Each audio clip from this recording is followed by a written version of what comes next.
અજય જસવંતભાઈ પઢિયાર અને મિહિર બિપિનભાઈ સોલંકી આ બધા એક છે ઘીકાંટામાં ગોસ્વામીના વંડો જે છે એ એરિયામાં સાથે રહેતા હતા. બંને દરજી કામનો વેપાર કરે છે ધંધો. અને આ જે મિહિર બિપિનભાઈ સોલંકી જે છે એમના આશરે 7 વર્ષ પહેલા પ્રિયલ સોલંકી સાથે લગ્ન થયેલા હતા.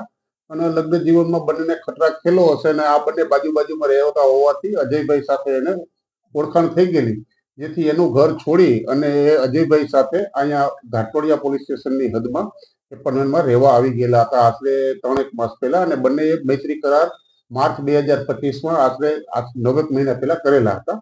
એના અનુસંધાનમાં એનું મનદુખ રાખી અને મિહિર બિપિનભાઈ અને એના મિત્રો જે છે, ખાસ એ કિરણ પરમાર અને બીજા 2 નામ જે છે એની પૂછપરછ ચાલી રહેલ છે.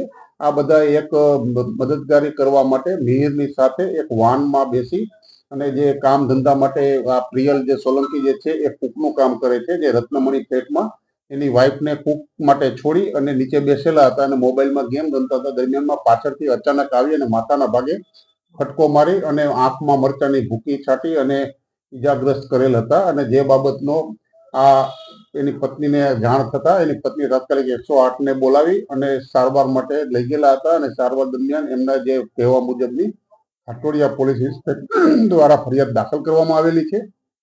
અને આ ગુનાને કામે હાલમાં જે કિરણ પરમાર જે છે, કિરણ ધીરજલાલ પરમાર, એમને અટક કરવામાં આવેલા છે. અને હજી બીજા કોણ આરોપી છે એની પૂછપરછ ચાલી રહેલી છે. પણ ખાસ 3 ગામ છે, મિહિર બિપિનભાઈ સોલંકી અને એમના પિતાજી બિપિનભાઈનું કહેવું એવું હતું ફરિયાદમાં કે તું એનું પૂરું કરીને જ આજે આવજે, એવું મિહિર જ્યારે મારતો હતો ત્યારે એવું વર્જન બોલતા હતા.